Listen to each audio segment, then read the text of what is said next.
नमस्कार दोस्तों।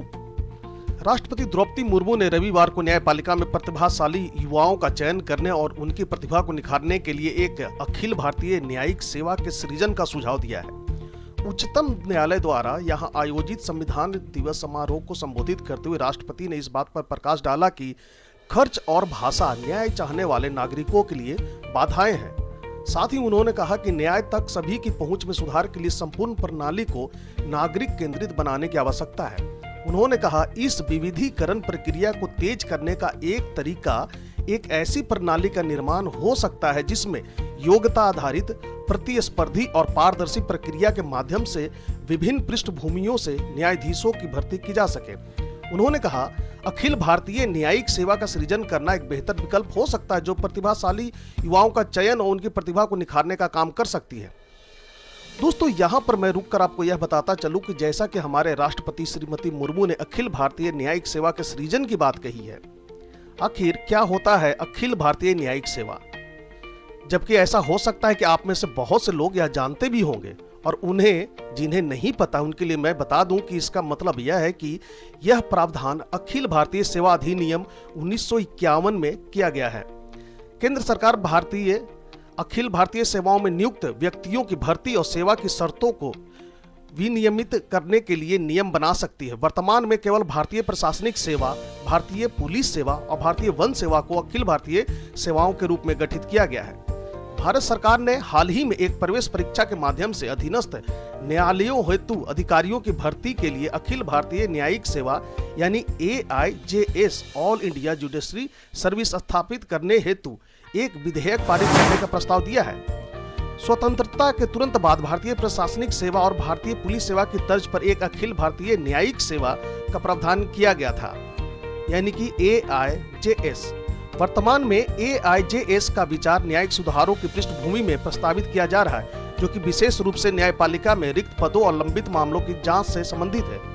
AIJS की स्थापना एक सकारात्मक कदम है, लेकिन इससे कई संवैधानिक और कानूनी बाधाओं का सामना करना पड़ता है। एक विधि आयोग की रिपोर्ट जो कि वर्ष 1987 में सिफारिश की गई थी कि भारत में प्रति मिलियन जनसंख्या पर 10.5 न्यायाधीशों की तुलना में 50 न्यायाधीश होने चाहिए, यानी कि इस रिपोर्ट के अनुसार 1987 तक पर मिलियन आबादी यानी कि 10 लाख लोगों पर भारत में 10.5 न्यायाधीश हुआ करते थे, 11 भी नहीं, उससे भी कम हुआ करते थे, जिसे बढ़ाकर 50 करने की सलाह दी गई थी।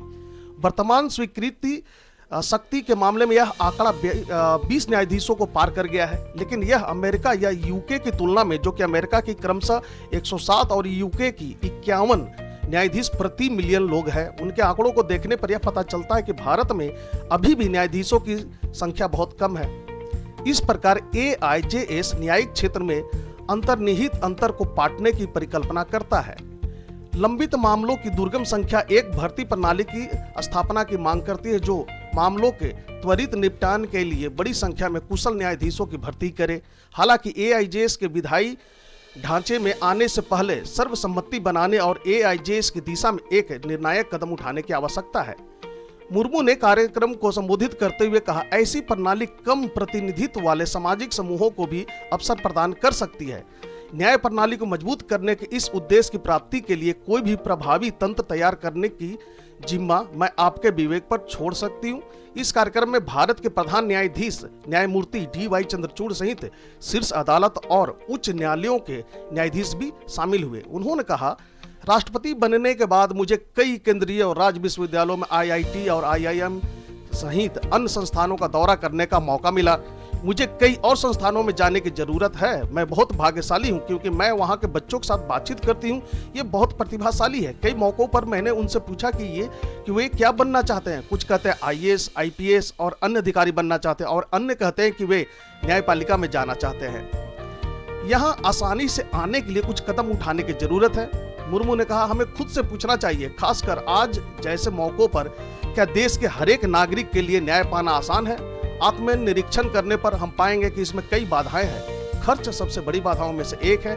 यह ऐसा मामला है जिस पर मेरा विशेष ध्यान है, इसलिए न्यायपालिका विशेष रूप से शीर्ष अदालत द्वारा मुफ्त कानूनी सहायता के दायरे का विस्तार करने के लिए जो कदम उठाए गए हैं, मैं उनकी सराहना करती हूँ।